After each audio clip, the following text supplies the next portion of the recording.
সংবিধানের মৌলিক কাঠামোগত কোনো পরিবর্তন আনতে হলে তা জাতীয় সংসদের মাধ্যমেই যেন হয়, তাই চায় বিএনপি। দলটির মহাসচিব বলছেন, এই অন্তর্বর্তীকালীন সরকারকে নিরপেক্ষ নির্বাচনের দিকেই যেন বেশি মনোযোগ দেয়। এই বিষয়টি নিয়ে সাধারণ মানুষের মতামত শুনবো আজকের আমাদের কথায়। দর্শক, সবাইকে আমন্ত্রণ জানাচ্ছি, আমি আমিনুল ইসলাম। সাধারণ মানুষের মতামত শোনার আগে এই বিষয়টি নিয়ে এটিএন নিউজে প্রচারিত একটি রিপোর্ট দেখে আসি।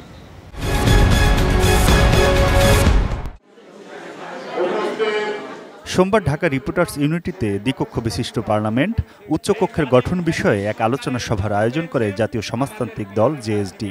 উচ্চকক্ষ থেকে নির্বাচনকালীন সরকার গঠিত হবে, এক ব্যক্তির ভোট থাকবে দুটি, নির্বাচনের না ভোটের ব্যবস্থা থাকবে।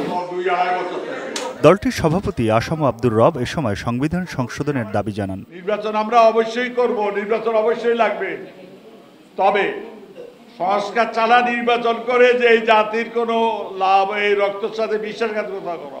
তবে বিএনপির মহাসচিব মির্জা ফখরুল ইসলাম আলমগীর বলেন, সংবিধান পুনর্লিখন না সংশোধন হবে তা সংসদই ঠিক করবে। এই সরকার যাদেরকে দায়িত্ব দিয়েছে তাদের মধ্যেই অনেকে যখন বলেন যে নতুন দল তৈরি করতে হবে, তখন বিস্মিত না হয়ে পারা যায় না।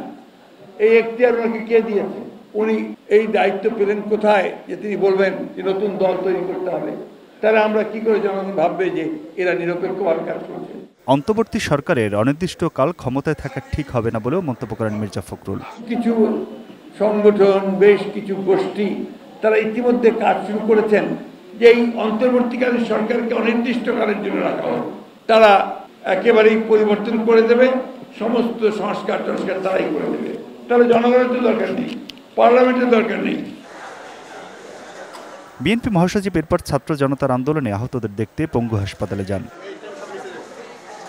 সেখানে মির্জা ফখরুল বলেন, জরুরি সংস্কার শেষে অন্তর্বর্তী সরকারকে নির্বাচনের দিকেই মনোযোগ দিতে হবে। যে সমস্ত ন্যূনতম নির্বাচন কেন্দ্রিক সংস্কার করা দরকার, সেই সংস্কার করে জনগণের একটা সরকার গঠন করা হয়, সেই আহ্বান আমি জানাচ্ছি। Aminul Islam, ATN news, Dhaka. দর্শক, এতক্ষণ রিপোর্টে দেখলাম, এবার চলুন শুনে আসি এই বিষয়টি নিয়ে সাধারণ মানুষ কি বলছেন। বাংলাদেশের জনগণ যেইভাবে আন্দোলন করেছে, এই আন্দোলনটা করেছে শুধু একটি গণতান্ত্রিক সরকারের জন্য এবং জনগণের ন্যায্য অধিকারের জন্য। এই জন্য আমরাও চাই এই সরকার যেন একটি দ্রুত নির্বাচন দেব, জনগণের সরকার প্রতিষ্ঠিত করুক। বর্তমান যেই সরকার আছে তারা তো শুধু নির্বাচন পরিচালনার ক্ষেত্রে দেশটিকে কিভাবে একটি গণতান্ত্রিক রাষ্ট্র, গণতান্ত্রিক সরকার এনে দেওয়া যায় সেটি তারা দেখবে। বর্তমান প্রেক্ষাপটে এখন নির্বাচনের ব্যাপার আছে সামনে, ঠিক আছে, কিন্তু সংস্কারের প্রয়োজন আছে। এখন এই বর্তমান গভর্নমেন্টে কতটুকু বাধ্যবাধকতা আছে, কি করতে না পারবে, এটা হলো জানার বিষয়, দেখার বিষয়। অনেকে অনেক কিছু জানে না, আমি অনেক কিছু জানি না হয়তো বা। সংস্কারের প্রয়োজন আছে, নির্বাচনের প্রয়োজন আছে। তবে আমার মনে হয়, আমার ব্যক্তিগত মত, যে মোটামুটি সংস্কার করার পরেই নির্বাচন দেওয়া উচিত। আবার এর অর্থ এই নয় যে দীর্ঘ সময় অপেক্ষা করা, মোটামুটি যৌক্তিক সময়ের ভিতরে সংস্কার যতদূর সম্ভব করে নির্বাচন দেওয়া উচিত, যাতে মানুষের ভিতরে একটা ভুল ধারণা না হয়, মানুষ যদি বিরক্ত না হয় সরকারের প্রতি। আবার এত তাড়াতাড়ি দেওয়া দরকার নেই, যেটা সংস্কার না করার পরে দেখা যায় আবার নির্বাচন করতে ঝামেলা হবে, সেটা দরকার নেই। অন্তর্বর্তী সরকারকে অবশ্যই নির্বাচন দেওয়ার অনুরোধ আমিও জানাচ্ছি, কারণ একটা দেশ গণতন্ত্র বা সরকার ছাড়া কিছুটা দেশের অনেক কাঠামোর পরিবর্তন আছে। ধরেন সরকার যদি না থাকে তাহলে আমরা দেশে অনেক সুবিধা থেকে বঞ্চিত হই বিভিন্ন দেশ থেকে। তা আমি সেক্ষেত্রে মনে করি যে অবশ্যই আমাদের সরকার প্রয়োজন। সেক্ষেত্রে আমরা নির্বাচন, এই অন্তর্বর্তী সরকারকালীন সরকার যে আছে সে নির্বাচন দিবে, যাদের অবস্থান ভালো তারাই আসবে। সেক্ষেত্রে আমি বলবো যে যেই স্বাধীনতা নিয়েই ছাত্র আন্দোলন দিয়ে যে স্বাধীনতা আসছে, সেই স্বাধীনতা থেকে হচ্ছে আমরা লাল সবুজের সুন্দর একটা বাংলাদেশ চাই। দীর্ঘ 15 বছরের যে রাষ্ট্রের সংস্কারের কথা সবাই বলতেছে, কিংবা আমাদের অন্তর্বর্তীকালীন সরকার যেটা বলতেছে সেটা বাস্তবায়ন করা দরকার, এবং করে একটা সুষ্ঠু পরিবেশ এবং লেভেল প্লেয়িং একটা পরিবেশ রেখে তারপর নির্বাচনে আসা দরকার। সুষ্ঠু নির্বাচন দিতে গেলে যে পরিবর্তনগুলো করা দরকার সেগুলো তো করতে হবে, এগুলো করে তারপর নির্বাচনের দিকে সরকার আগাবে। আর পাশাপাশি যে প্রশাসনিক এবং রাজনীতির বাদ প্রশাসনিক লেভেলে যে পরিবর্তনগুলো আসতেছে আমরা দেখতেছি, সেটা প্রয়োজন নিরিখেই করা হচ্ছে আমার মনে হয়। তো সেটা সংস্কারগুলো হয়ে গেলে ইনশাল্লাহ নির্বাচন দ্রুতই হবে। সংস্কারের প্রয়োজন অবশ্যই আছে। দীর্ঘদিন 15 বছর ধরে যে হচ্ছে অপশাসন এবং হচ্ছে বিচারহীনতার যে হচ্ছে সংস্কৃতি বাংলাদেশে তৈরি হয়েছিল, সেই ক্ষেত্রে আমার মনে হয় যে সংস্কারের ডেফিনেটলি প্রয়োজন আছে। আর সেই সংস্কারটা আসলে কত দিনের মাধ্যমে হবে, কত দিন হবে, কারা করবে, সেটা হচ্ছে ডিপেন্ড করে।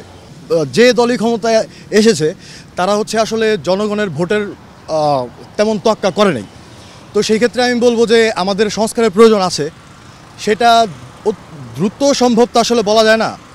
তো আমরা আশাবাদী, আমরা হচ্ছে নতুন প্রজন্ম, আমরা খুবই আশাবাদী যে হচ্ছে সামনের দিনে আমরা আমাদের ভবিষ্যৎ আমরা নিজেরাই তৈরি করতে পারবো, আশা করা যায়। সংবিধানের মৌলিক কাঠামো পরিবর্তনের জন্য প্রয়োজন হবে সংসদের, এমনটাই বলছে বিএনপির পক্ষ থেকে। আমাদের কথার আজকের পর্বে কুমিল্লা থেকে যুক্ত আছি আমি আনোয়ার হোসাইন। এ নিয়ে কী ভাবছে কুমিল্লার সাধারণ মানুষ, শুনবো তাদের মতামত। এই মুহূর্তে তত্ত্বাবধায়ক সরকার বা অন্তর্বর্তী সরকার দ্বারা কোনো মৌলিক পরিবর্তন সম্ভব না। যদি পরিবর্তন করতে হয় তাহলে সংসদ নির্বাচন করতে হবে এবং আইন প্রণেতারাই মৌলিক পরিবর্তনগুলো করবেন।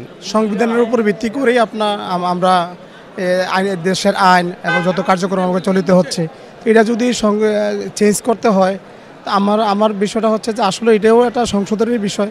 এটা সংশোধনের মাধ্যমে যদি চেঞ্জ হয় তাহলে ভালো হয়, আর সংশোধন ছাড়া যদি চেঞ্জ হয় এটার মধ্যে একটা প্রশ্নবিদ্ধ থেকে যাও। যে ইন্টারিম গভর্নমেন্ট আছে তারা এই সংবিধান পরিবর্তনের এই কিভাবে করতে হবে, কি কি সংশোধন আনতে হবে, সেটার একটা রূপরেখা তৈরি করে দিলে পরবর্তী যিনি সরকারে আসবেন থ্রু ইলেকশন, তারা এটা সহজেই পরিবর্তন সংশোধন সবই করতে পারবেন। বিএনপির মহাসচিব বলেছেন যে সংবিধান সংশোধন করার দায়িত্ব সংসদের। বর্তমান সরকার এই সংবিধান সংস্কার করার জন্যে একটি সংস্কার কমিটি গঠন করেছেন। এই পদ্ধতি নিয়ে কি ভাবছেন নারায়ণগঞ্জের সাধারণ মানুষ, সেটি আজকে আমরা তুলে ধরছি আমাদের কথায়।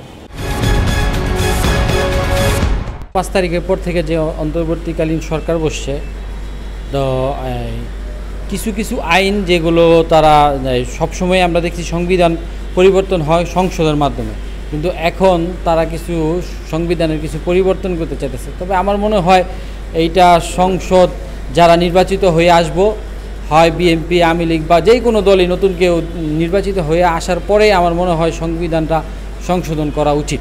যেটা সংবিধানে নাই সেটা সংবিধানের বিরুদ্ধে গিয়ে করা তো উচিত হবে না। তো আমি মনে করি যে সাংবিধানিক যে আমাদের সংবিধান যেভাবে রচনা করা হয়েছে বা তৈরি করা হয়েছে সেটা অনুযায়ী সেটা সংশোধন করার যদি কোনো ব্যবস্থা থাকে সেভাবে করাই উচিত হবে। তবে যদি যে এটার মধ্যে কোনো প্রবলেম থেকে থাকে যেটার কারণে আমাদের দেশে কোনো ক্ষতি হতে পারে, তাহলে আমি মনে করি এটা এখন পরিবর্তন করা ভালো, কারণ পরিবর্তন করে আবার আমরা সামনে নির্বাচন দেব, নতুন সরকার আসবে, সেটা করলেই ভালো হবে। সংসদ গঠন হওয়ার পরে তারপরে সংবিধান সংশোধন হওয়া দরকার। বর্তমানে দেশে এতদিন মানুষ আপনার কথা বলতে পারতো না, দেশের মানুষ এখন কিন্তু সবাই কথা বলতে পারে, কারণ আগে বাকস্বাধীনতা ছিল না, এখন বাকস্বাধীনতা আছে। ঠিক আছে, তো আমার দৃষ্টিতে প্রত্যেকটা মানুষ যাতে কথা বলতে পারে সেভাবে হওয়া উচিত, এবং সাধারণ মানুষের সাথে কথা বলে তাদের সাথে পরামর্শ করে একটা সিদ্ধান্ত নেওয়া আমি মনে করি উত্তম।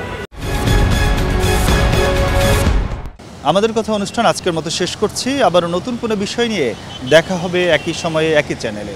সে পর্যন্ত সবাই ভালো থাকুন, সুস্থ থাকুন, আর এটি নিউজের সঙ্গেই থাকুন।